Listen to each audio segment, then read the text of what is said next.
those of you who don't know, my father, Mike Connors. I direct the Marten program in Homiletics here at the University of Notre Dame. It's my pleasure to welcome you tonight. Before we get underway, I do want to say a word of thanks to Father John Herman. Where are you, John? Back here. The rector of Moreau Seminary. A word of thanks to him and to the Moreau Seminary community for hosting this event tonight. We're really grateful for your hospitality.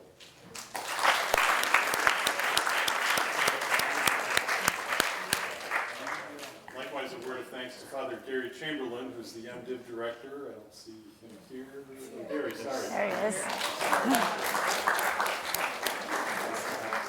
And to Stacy Noam, the director of lay formation. Where are you, Stacy? That's great. Thank you all for helping to make this evening happen. Allow me to briefly introduce our speaker. Dr. Deb Organ comes to us from Minneapolis, St. Paul. She lives in St. Paul and works in Minneapolis. She holds an MDiv degree from Harvard, the Doctor of Ministry and Preaching degree from the Aquinas Institute in St. Louis, and most recently, the Master of Social Work from St. Thomas. St. Thomas in St. Paul. In addition, she has taught homiletics in a few different places. And I should mention that among the things that she does, she's a pastoral associate at Holy Rosary Parish in Minneapolis, where she has a counseling practice and works very extensively with victims of trauma in that practice. That's very relevant to the topic that she will be speaking on tonight. As most of you know, Deb is the 2016 Marten Visiting Fellow in Homiletics. Please welcome our speaker, Dr. Deborah.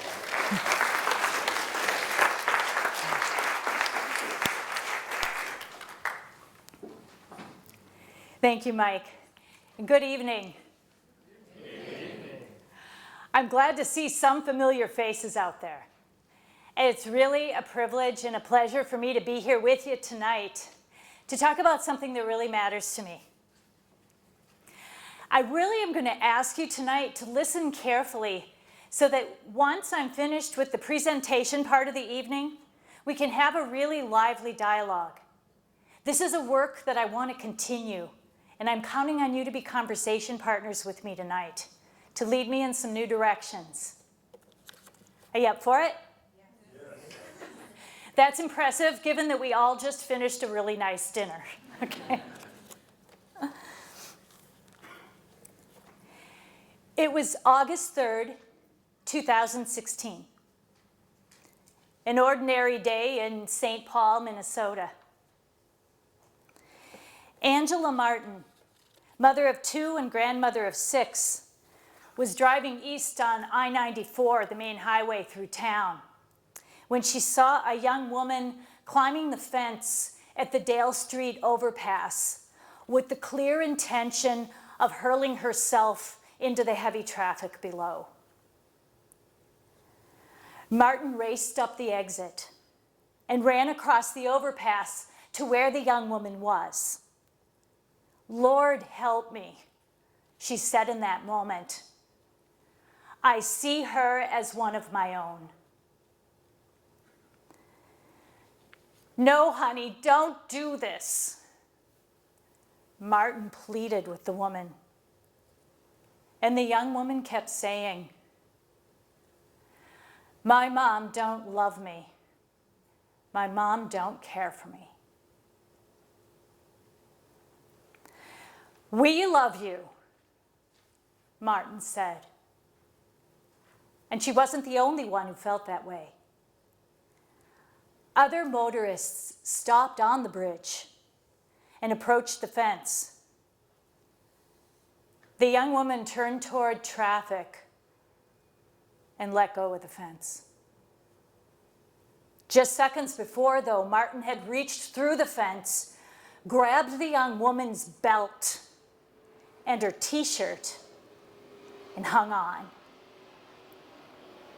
She clung desperately, and soon others put their arms through the fence and grabbed onto the young woman in any way they could. Marten yelled to a passerby to stop traffic. this tiny little woman ran down to the highway, grabbed one of, those giant orange construction drums, rolled that puppy out onto the road, and screamed at the traffic to stop. It worked. Traffic stopped. A truck driver even backed his huge tall rig, back up under the bridge to break the young woman's fall if it came to that. Meanwhile, police officer Vlad Krumgant was heading with his partner west on the highway, it's his real name, okay? And saw a woman dangling over the overpass, held up by a giant mass of people. He called for backup and raced to the overpass too, where he joined the people holding the young woman up. Lucky Rosenblum, also his real name, was half a block away, and from a distance saw what looked like a lone police officer surrounded by a chaotic crowd. He was thinking the worst, and thinking he had to help this cop. When he got there and realized what was happening, he moved in to relieve one of the people that was getting tired of holding on to the young woman. He grabbed the woman under her armpit. She was sweaty, she was slippery, he said. Everyone was determined that we were not going to let go of that young woman for any reason. Another police officer arrived and got a bolt cutter from his car. He began to snip a hole in the fence. Then, said Officer Krumgant, we collectively pulled the woman back through. That is the hole in the fence. When I read this story that I've adapted from the one elegantly reported by Mary Lynn Smith of the Minneapolis Star-Tribune, my intuition told me that the scene on the bridge had something to say in a metaphoric and perhaps allegorical way about how preaching and trauma are connected. Ever since then, I've been working to establish just exactly why I immediately went there. Tonight, I invite you to accompany me in beginning to sketch out the implications of this story as a metaphor for witnessing to the intersections of trauma, church, and preaching. I invite you to three foci within this image: the young woman, the group on the bridge, and the life and practice in community that the image suggests. These are three overlapping pieces of the same picture. I chose to focus tonight on these partly because I live in their intersection as a mental health clinician and theologian. I see God revealed all the time in the lives of the people I work and minister with. And tonight I'll begin an articulation of just what I see. Most importantly, I adopted this focus tonight because trauma is part of and impacts our individual, ecclesial, social, and political life. Back to the story. First, the young woman. Let's call her Elizabeth. As a mental health clinician, I try not to diagnose anybody that I haven't sat with in a professional capacity. There are a number of different reasons why she might have been on that bridge that afternoon. She might have been depressed in the chemical imbalance causing her unbearable distress. But the fact that she kept saying to Angela Marten and to all the people around, "My mom don't love me. My mom don't care for me," suggests that she might have been living out of a very old narrative.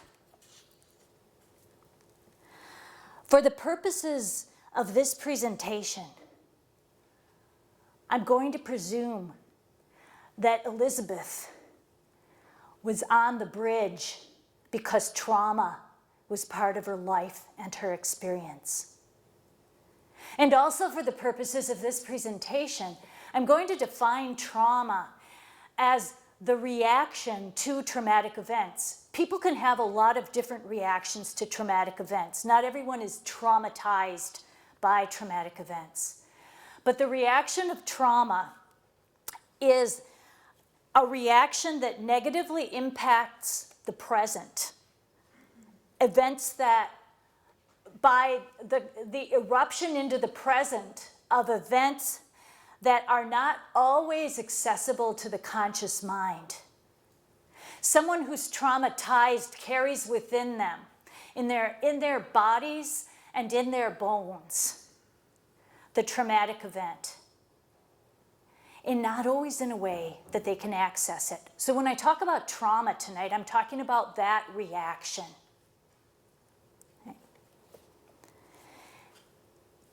At a minimum, Elizabeth is living out of experiences that disrupted her life when they happened, and which continue to disrupt her life in the present through intrusive memories and thought patterns.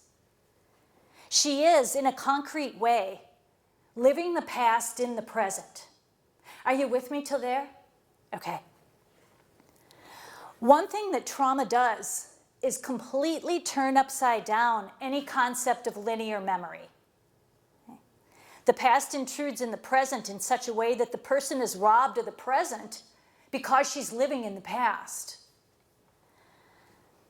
Clinicians in the area of trauma know that traumatic experience is not only held in head and memory, but also is held in the body, which also remembers.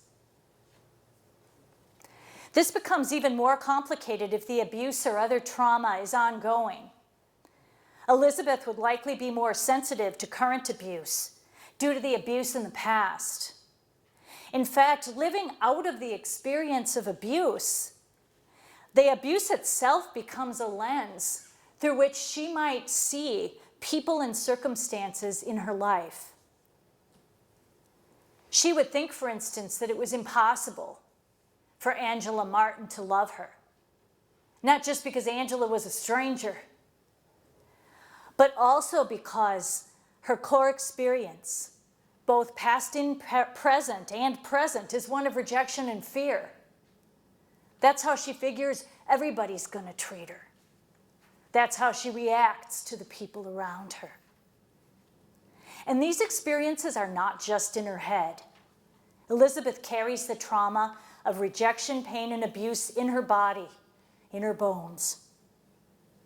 And this carrying is largely done outside of narrative because it may well not be even conscious. Trauma theorist Bessel van der Kolk discusses the way memory works with regard to trauma. Non-traumatic memory is often not very accurate or consistent. Think of how your accounts of what happened to you as a child differ from those of your siblings. You ever had that experience? You're sitting around talking with your family and you'll say, "Remember when?" Well, no, that isn't how it happened, right? Okay. Traumatic memory, however, often works differently from that. There was a study done, van der Kolk and others, of over 200 men who had been Harvard undergraduates between the years of 1939 to 1944. They did interviews with them immediately after World War II, and then they did another set of interviews with the same guys very recently. And those who did not have traumatic reactions to World War II had modified their accounts of those years, robbing them of some of the horror over time. Those who were traumatized, though, if they could remember it at all, tended to recall events from the war in exactly the same way they had immediately following the war. It was like nothing had happened to that memory. It was just stored somewhere in them in exactly the way it was initially recorded. In addition, van der Kolk discusses what happens when events are so horrifying that the system becomes overloaded. It breaks down, and as a result of that, there's a disconnect between the rational and emotional memory systems. The events then aren't organized into word, narrative, and image. They are imprinted in fragmented sensory and emotional trances. Sometimes there's not any recall, as the person dissociates or takes themselves out of the trauma, initially in order to protect her or himself from its impact.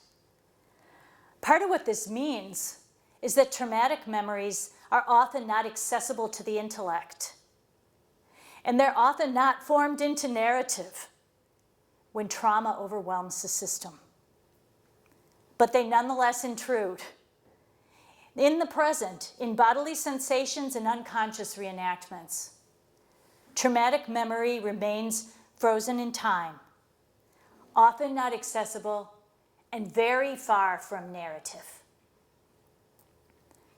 Added to this, and likely crucial to understanding Elizabeth, we need to consider what's known as developmental trauma. Van der Kolk and others continue to study this phenomenon that asserts that the earliest experiences a human being has greatly affect their biological makeup, and to an extent lay frameworks for how the person will engage in relationships and other tasks in their lives. It's well established that children who have not been given security and physical expression of love early on in their lives often have significant mental health issues by mid-childhood or early adolescence. Also, the child often fails to develop a healthy self-image as a person able to manage the circumstances of her or his life. Elizabeth might have been set up from failure from the very beginning by having been hardwired by the memory of abuse and neglect.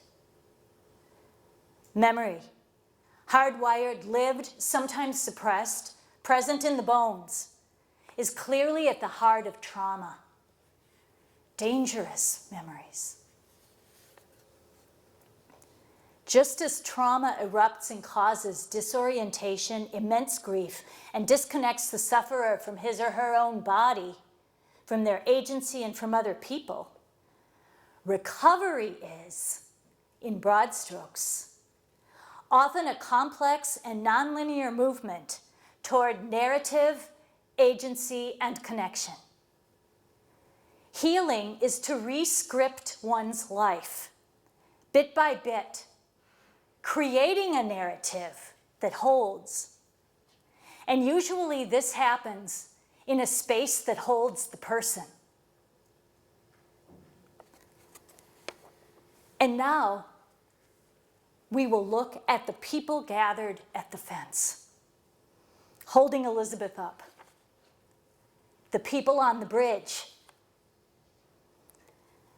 I propose that this image reveals something about the church at worship and in its work in the world. Angela, in her prayer as she raced toward Elizabeth, revealed that she saw Elizabeth as connected and related to her. I believe that Angela was standing on God's ground of being, where all people are loved and are one body. The position of these people on the bridge, both their bodies and their dispositions, also could be called a glimpse into a future in which human beings hold one another toward eliminating through the power of the Spirit the effects of trauma and suffering forever. Let's look at this group more closely. The stance of Angela and the people who showed up subsequently unified them into what looked to Lucky to be one, although at first he thought it was one riot. Each reached beyond the fence to hold on to Elizabeth, and many cried out spontaneously to God to help them. There was an audio tape of this that was posted after this happened, and all you could hear were, "Oh God, help us, hold on, oh God, help us, we love you," again and again in different voices and accents.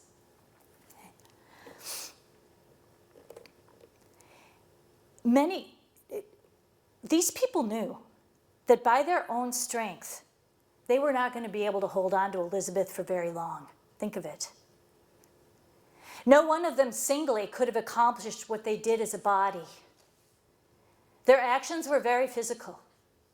Their grip was personal, and I imagine pretty gritty at times. Elizabeth was slippery and sweaty, and I'm sure all those people that were standing there were as well. August in St. Paul is hot. Each of them, though, made a choice to come together. It was as if they were remembering something that had been hardwired into them. Johann Baptist Metz talked about memory in a way that both quite different and quite similar to the way contemporary trauma theory talks about memory. He based much of his work on the contention that, quote, "The church must understand itself and prove itself as the public witness and bearer of a dangerous memory of freedom. It is in faith that Christians actualize the memoria passionis mortis et resurrectionis Jesu Christi. They faithfully remember the testament of his love, in which God's dominion among men and women appeared precisely in the fact that the dominion that human beings exercise over one another began to be pulled down, that Jesus declared himself to be on the side of the invisible ones, those who are rejected and oppressed, and in so doing announced to them God's coming dominion as the liberating power of an unconditional love. It is in this way a dangerous and liberating memory, which badgers the present and calls it into question. Metz challenges the ways that the church has apparently forgotten the foundation upon which our faith stands. That God accompanied Jesus and accompanies us through death and promises life. On the bridge, we have the encounter between the dangerous memories that Elizabeth has that are erupting into her present, the memories of abuse, rejection, and abandonment that have become the message settled into her bones and bodily experience that she replays constantly. And we have that memory, and if you look at your handout on the side with the two arrows, it's a little picture of that encounter. And we have the dangerous memory of the church. Both kinds of dangerous memories challenge our sense of time. As mentioned earlier, traumatic memory tends to not stay in the past, but to erupt into the present in an intrusive way. Dangerous memories of faith, according to Metz, erupt the future into the present by rooting us in the dangerous memory of Jesus' life, death, and resurrection as apocalyptic proclamation of our future life of salvation in the present. The people on the bridge, in their holding of Elizabeth, represent by their actions an embodied eruption of the memory of the church into the present. So here we have it. Elizabeth, whose memory for trauma survivors, healing comes in, many times anyway, comes in the gradual, little by little formation of the narrative. Okay. So she needs a narrative, her narrative for healing. And the church needs to remember our narrative to heal. Elizabeth needs and deserves to hear that memory of the future proclaimed in word and deed, rather than hearing about some domesticated Hallmark card Jesus who in some distant past was a really nice guy.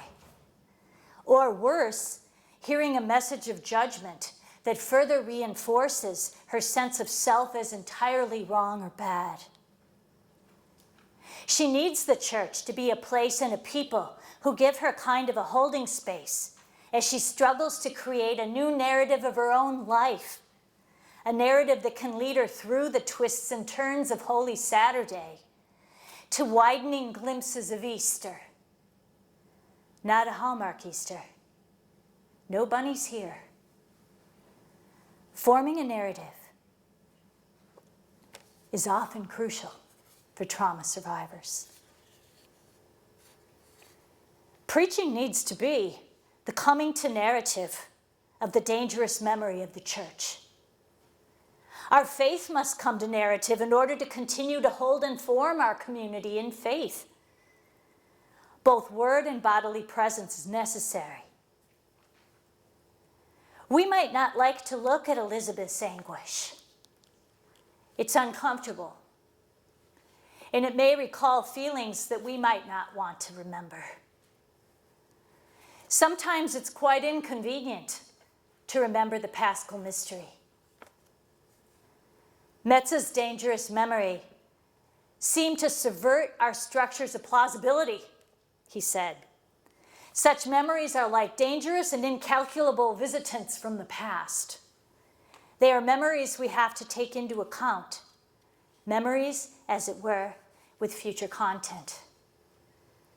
The memory of the life, death, and resurrection of Jesus Christ is a message that we as preachers, in a certain sense, show into speech, together with and for the Elizabeths in our world. Pauline images of the body of the church's body are among the oldest images that we have. The gifts of the Spirit and the power of witness and memory connect deeply to the Pauline body.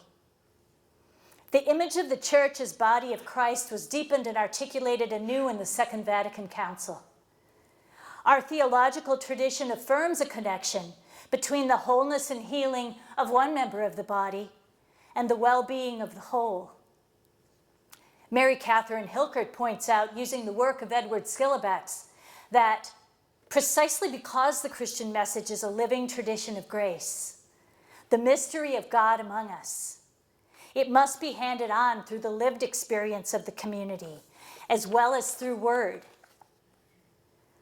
Skilobex connects this healing to redemption and salvation.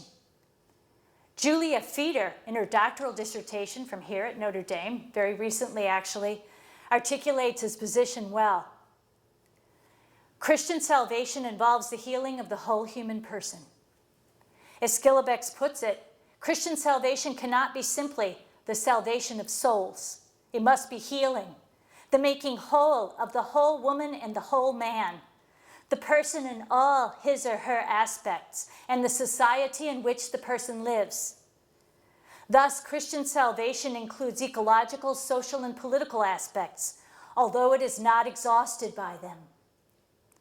Although Christian salvation is more than that, it is at least that. As he explains in another text, the comprehensive meaning of salvation can be garnered etymologically. The root of the word salus, or salvation, is connected with sanitas, health, with being whole or with integrity. Therefore, Christian salvation concerns the broad health of the individual person in his or her social context. The trauma victim is in need of salvific healing, not just spiritually, but also physically, relationally, and politically. The lived witness of the church, then, is not only concerned with the well-being of individuals and of the whole, but is also somehow connected to the working out of salvation that is our memory of the future. Active and narrative witness and proclamation are both crucial. At some point, Elizabeth must have decided to stop struggling. I have to think that if she had continued to struggle and if she'd pushed off from the bridge with her feet, those people wouldn't have been able to hold on to her. At some moment, she must have stopped struggling, even if she still didn't believe that her life had value, even if she was still carrying in her body the terrible suffering she'd experienced at the hands of her mother. At some point, part of her allowed the community that was gathered there to be with her on some level. And at some level, the group on the bridge created a space where she could live, a place where she was between life and death. Trauma healing for a victim survivor is a mixture of her or his own agency as it comes back, usually just a little at a time, and of relationship with other people. It's rare for a trauma sufferer to be able to heal in isolation. And yet it's also true that some approaches to healing trauma appear to want to fix the person. Never works. These can, in fact, validate the trauma survivor's lack of agency and in the wake of traumatic events. The people on the bridge couldn't fix Elizabeth. They held her, though, until a future possibility presented itself. Her agency must have come into play sometime as they all hung there together. That said, most of the trauma literature agrees that there's no stronger element in healing from trauma than relationship. In fact, if you look at all of the different theoretical approaches to the healing of trauma, the number one in all of them, every single one of them, is if you're in a therapeutic setting, is the therapeutic alliance or the connection that develops between the person and the therapist. That's number one, and ahead by quite a bit.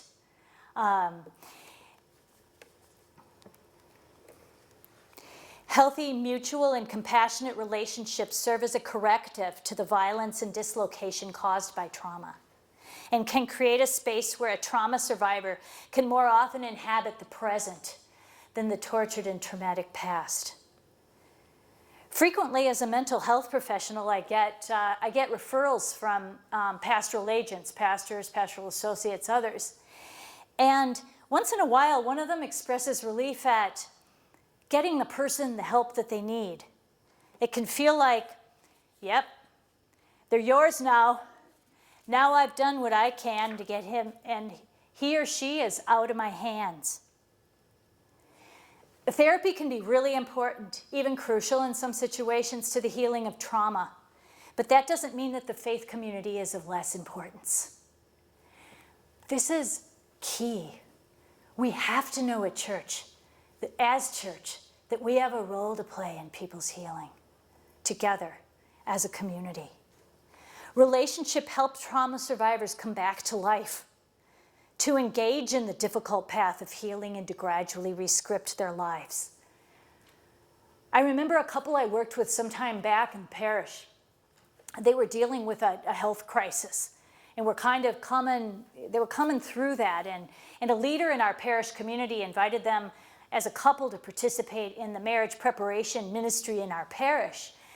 And they were kind of, well, I don't know, but they sort of convinced them, and they came in. They started working in the ministry, and gradually over time, I could see how they formed friendships with some of the other couples who were involved. I heard from them, and I could actually even just witness the difference that made to them. Just being incorporated and knitted into that ministry, that part of our community, really contributed a lot to their healing. So the people on the bridge reveal something about church. And they reveal the something more that's present after trauma, even as the pain lingers. In a certain sense, those people came to recognize themselves through the lens of Elizabeth's suffering. The comments of the ones holding her after she was taken to the hospital were things like, "We are actually one human family. We can do something different from the violence and division to which we've become accustomed." One might see that they acted out of the power of their own dangerous memory. There's something else. There's another part of this story that's important. 3 weeks to the day before Elizabeth climbed that fence, in the exact physical location, there was a major confrontation between the St. Paul police force and demonstrators demanding justice for the shooting of an unarmed black man by a white police officer. 12 police officers were wounded in the confrontation. The contrast between the two scenes is enormous. The image of the church in the space of threatened violence, witnessing to the possibility of community where it appeared that the fragmentation of violence had made that impossible, is compelling. The very nature of the church demands that witness.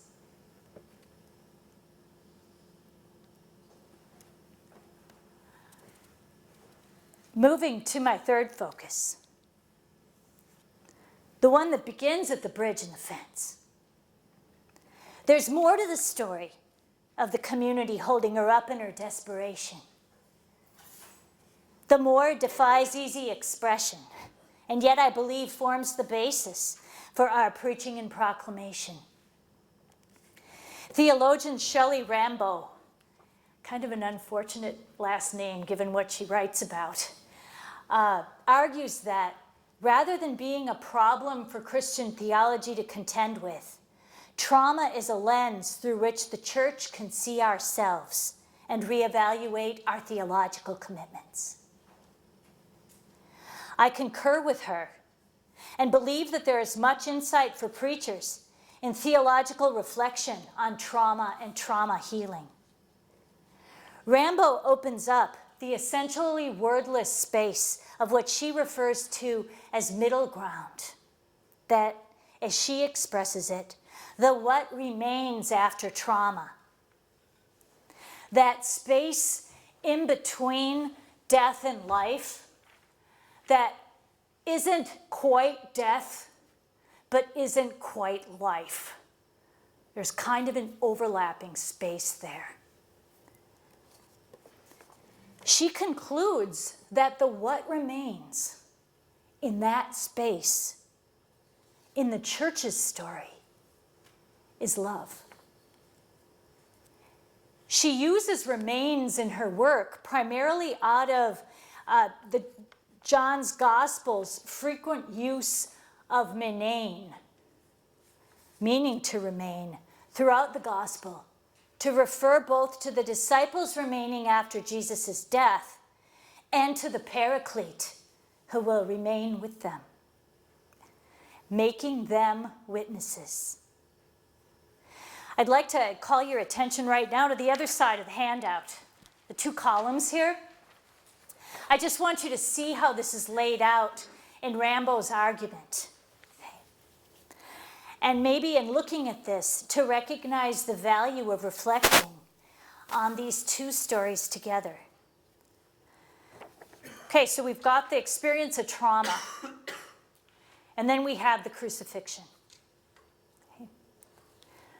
After trauma, there's often this hopeless persistence of death space. Hans Urs von Balthasar writes about the time between the crucifixion and Easter Sunday. And he does this very compellingly in an a Holy Saturday homily that he wrote. I think it's pretty old now, but it's extant. And it's really got some powerful Holy Saturday image. And he develops these points there. He talks about Jesus descending into hell. He talks about Jesus being in hell and being dead, being there in that in-between space. He refers to it, though, along with the Johannine author, as the body of Jesus on the cross in John is kind of a interesting alive dead because of the lance in the side that brings out not only blood but water too. Water having been a symbol of life throughout the gospel. Okay, so he talks about this Jesus who has been killed, who's been crucified. He's going down to hell. He's down in hell. He's in a space that exceeds death but is not yet life. He's in the middle. Okay? The trauma survivor is alive but not alive. Still living in the horror, but somehow alive, and then remains. For the trauma survivor, death remains in that space, along with life, sort of.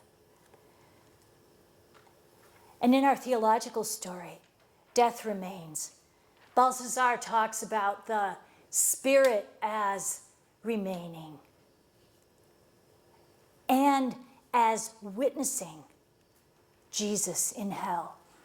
Okay.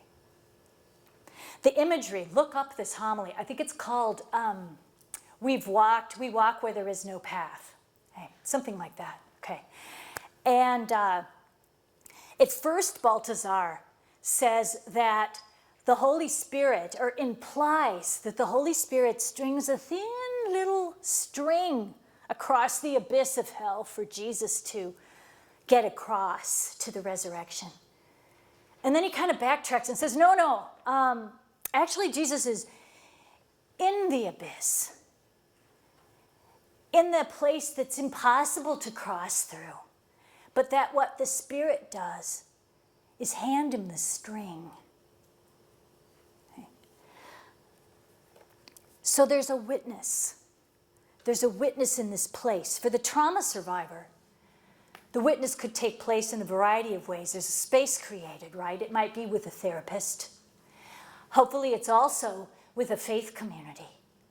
There's a safe space to feel and engage the trauma story, other aspects of life. It's a middle space of witness in which something begins to emerge that survives death. Probably not a huge triumphal blast, but something, a trickle, Balthasar says, a pulse.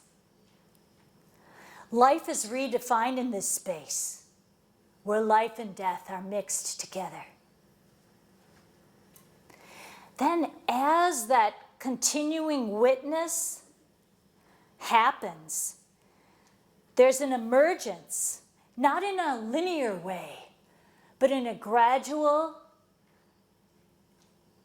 back and forth circular spiral way, maybe, of that persistence of love in the midst of death, the imaginative sensing of something else and something more. That's something that allows a trauma survivor to begin to re-script her life. That's something that then knows resurrection in the mix, that knows the love that remains.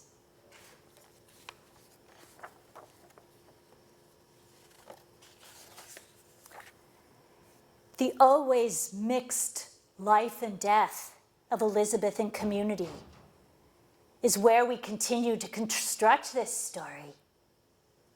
to bring to lived witness and narrative articulation what was perhaps in the first instance wordless. We preach from the bridge, from the place where death and life are inseparable and sometimes indistinguishable. We speak quietly, perhaps gently, and not always triumphantly, a message of the love that remains. The Spirit who hands us a rope to constitute a bridge where there is, in fact, no way across. And we do this simultaneously from our in-between spaces in life and from the narrative structure of our faith and story of salvation, magnificently expressed in the Eucharistic liturgy. As I've said, preaching itself lives in the intersection of the dangerous memories of trauma and the dangerous memory of the life, death, and resurrection of Jesus. Preaching brings to awareness that crossroad. And now we come back to narrative. Metz points to the necessity of narrative based on the very premise that our whole story of salvation has a narrative structure, beginning with creation. He reflects on the way that stories need to be told in order to bring out their sacramental dimension and to illustrate that. And in order to illustrate that, he uses a story from Marten. Maybe some of you have heard this. There was a very crippled old man, old monk, who told the story of another monk, a monk who sang and danced when he preached. The crippled monk, in the telling of the story, got so caught up in his memory of this man who sang and danced in his preaching that he got up and he moved and he danced. The narrative worked in him, the memory worked in him in such a way that the impossible became real. This deep engagement with memory and story can transfigure a preacher in the spirit. And this deep engagement is what our communities need and deserve in our preaching. They demand something other than platitudes and quick fixes. But what happens when the church itself is traumatized and living out of a trauma response? Trauma can disrupt the life of the church too. We certainly have ample historical evidence of this, beginning with the very first Christians gathering in community in the wake of the crucifixion. We've seen some of that disruption in our time with the collective trauma that we are living in the clergy sexual abuse crisis. In my archdiocese in St. Paul and Minneapolis, we're selling off all of the buildings of our central corporation right now. We're in the process of more closing. We're still in bankruptcy court. And I don't know if we're ever going to be the same again. On the other hand, though, over the last couple of years, I've wondered if there's some kind of maybe previously unimagined life that's starting to emerge for us. If we pay attention to it, we'll never be the same again. But that's because in the spirit we get to reimagine our local church. And in fact, trauma is making us do that. We need to remember this now more than ever. Rambo argues that the middle space and the Spirit, who remains, can offer new possibilities right in the midst of the pain of trauma, whether that be individual or collective. Okay, now, what does all of this actually look like in homily? What does this look like in preaching, right? I think it's really important, quick, to talk a little bit about the liturgical context. There's a lot of research right now on the connection of liturgy to trauma. Much of it focuses on the role of healing in relationship and ritual. Because trauma itself resides in our bodies, ritual can be a place for healing. As the ritual movements engage our bodies in mystery and communion with one another and with God. Marcia Mount Shoup and Mary McClintock Fulkerson, when discussing the trauma of racism, note that Eucharistic celebration is the occasion of the remembering of Christ's body. That through ritual action, God enacts in and with us the coming together of our body broken by so many things. They ask, how can we remember the body of Christ if we deny the wounds of the body itself? Truly tending to the wounds of the body, the memories that continue to diminish and distort the integrity of our narratives will mean opening our memory and our deep connections to transformative possibility. And they continue. Remembering is an embodied dynamic. We come to Eucharist to remember, to relive our story, and to remember the body of Christ. Liturgy embodies the already and not yet of Christian identity and community. Trauma reveals and conceals the unavoidable disruption, aspirational integration, and strange conflation of past, present, and future. And the homily is part of the liturgy itself and has a really crucial role in bringing to awareness what it means to celebrate together. I've got 4 specific implications here for preaching through the lens of trauma. Okay, first, preaching witnesses and speaks from middle spaces where death and life exist together. Hence, it has to go deep and doesn't race to resurrection. Binary presentations of death and life do not do justice to our tradition or to the biblical witness. We may rush to resurrection out of the sincere desire to preach a message of hope. But authentic hope, real hope, emerges gradually, often in twists and turns, and so many times right in those in-between lands in the shadow of death. Preaching that denies or simply glosses over the abandoned wastelands, terror and ambiguity inherent in life in our body and bones, cannot offer a full account of the gospel. As Rambo remarks, suffering itself is not the source of redemption. Instead, she writes, it is the persistence of love in the midst of suffering. Preaching is a living into the power of the text and of life, and is rendered as what Rambo calls an embodied practice of imagination. She asserts that imagining is kind of a process of connection. To exercise imagination is paradoxically to conceive of what's unimaginable. And that leads to my second implication about preaching.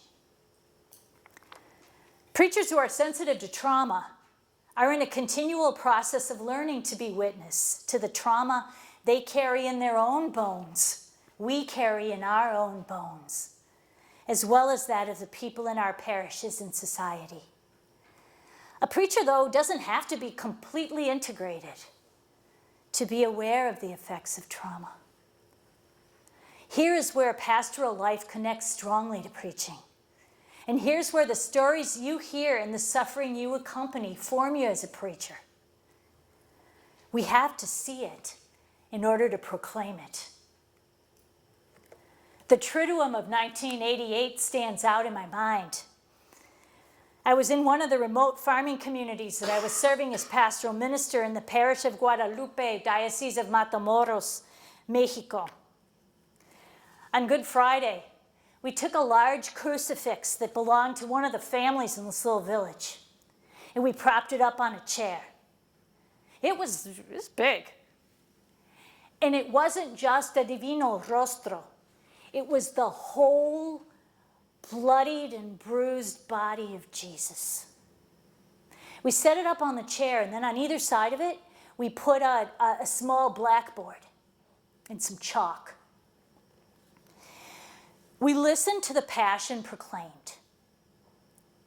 And then people spoke in groups, in tears, about the suffering of Jesus. And then we talked about the sufferings in the community, the kidnappings, the rising interest rates, the low prices for crops, the immigration of their young people to the United States, family violence. People wrote them all down on the blackboards. The sufferings of Jesus mixed right in with the sufferings of their community right then. There was a real energy, a something of life in that space. And I'll never, as long as I live, forget the reflection of their faces in the Easter fire. If we allow ourselves to listen deeply and to learn how to do this without carrying our parishioners' trauma too heavily within ourselves, we can witness in our words and embodiment to the depth of suffering and trauma in our community and to what remains. It's not always a comfortable way to walk, though it's important to acknowledge that. Whether we're completely aware of it or not, we're usually preaching out of or from our engagement or non-engagement with trauma. Even if it's completely unconscious, that's kind of where we're coming from. Okay. I used to co-host clergy luncheons with my archbishop once a year. They were for pastors to come and have a dialogue with us about domestic violence in the community. And usually when I was starting my part of the presentation, I would ask the people who have heard a domestic violence story in their parish community to raise their hand. And there were always some guys who, in 20 years or more of parish ministry, had never heard a story of domestic violence. And so then I would spend the rest of the presentation, among other things, helping them to see that that wasn't because domestic violence wasn't happening in their parish communities. There's a certain disposition in word and embodiment that encourages people to come forward and tell their stories. And many are drawn to do so by the preaching of their pastoral agents. If we're attentive to the illustrations we use in our homily foci, if we're courageous enough to preach directly about things like domestic violence, if we embody compassion, if we're honest about not having all the answers, and if we express our commitment and that of the parish community to being a healing presence, we will hear stories. In the late 1940s, there was a preacher named Harry Emerson Fosdick. He was the first of the great preachers of Riverside Church in New York City. And he discovered the close connection between the pastoral listening that he did and the sermons that he preached on Sundays. He wrote was at the time a very controversial article with a very long title called Personal Counseling and Preaching. An understanding of personal counseling can give tone, direction, and significance to preaching with which our generation critically needs. That's the name of it. In which he noted that good preaching had to take into account what was happening to people. And clearly his approach was appreciated. He noted that the first time he focused on what the gospel had to say to the brokenness and fear that he heard articulated in his church, he had 14 people lined up at his office the next morning, ready to tell their stories. Fosdick was definitely onto something, and it's arguable that his work opened the way for more rigorous theological as well as ecclesial work in the area of preaching and suffering. Third, preaching that accounts for trauma demonstrates awareness of what is happening to us collectively, both locally and globally. For instance, the parish that I serve now, Santo Rosario, is pastoral associate and where I have my clinical practice. More than half of our parishioners are undocumented immigrants from Latin American countries throughout the world. We've become aware of the many ways that the heightened fear that the current public rhetoric, the effect that rhetoric is having on our parishioners, both individually in some cases, and then also just as a parish group, there's like a somber blanket that's been placed on our parish community because of what's happening right now in our public discourse. Okay? Collective trauma doesn't only affect undocumented immigrants, but it affects all of us. Their situation affects all of us in the body of Christ. Implicitly and explicitly, our preaching has to account for this. Preaching has the potential to ground us in who we are as Christ's body, even as we live in uncertainty and fear. Sometimes it's easy to lose track of what's happening on larger scales, though, because what's right in front of us is so demanding. Isn't that right? Related to this, and fourth, we are not only the body of Christ when we're together at Eucharist, as Elizabeth and the others on the bridge attest. We remain so everywhere we are in the world. Preaching that is attentive to what's happening, to the both completely concrete and timeless struggles in the present and in history, constitute a crucial aspect of preaching. We do not preach in a bubble, only relating to our parish. Solidarity, not only with our own parishioners, but with the world, is key. We stand with Elizabeth and the people on the bridge. As preachers and in the Spirit, we have the privilege to speak the unspeakable, to witness to the apparently impossible, and to put words to the grief inside our bones. Death persists. Love remains. Can we witness to it?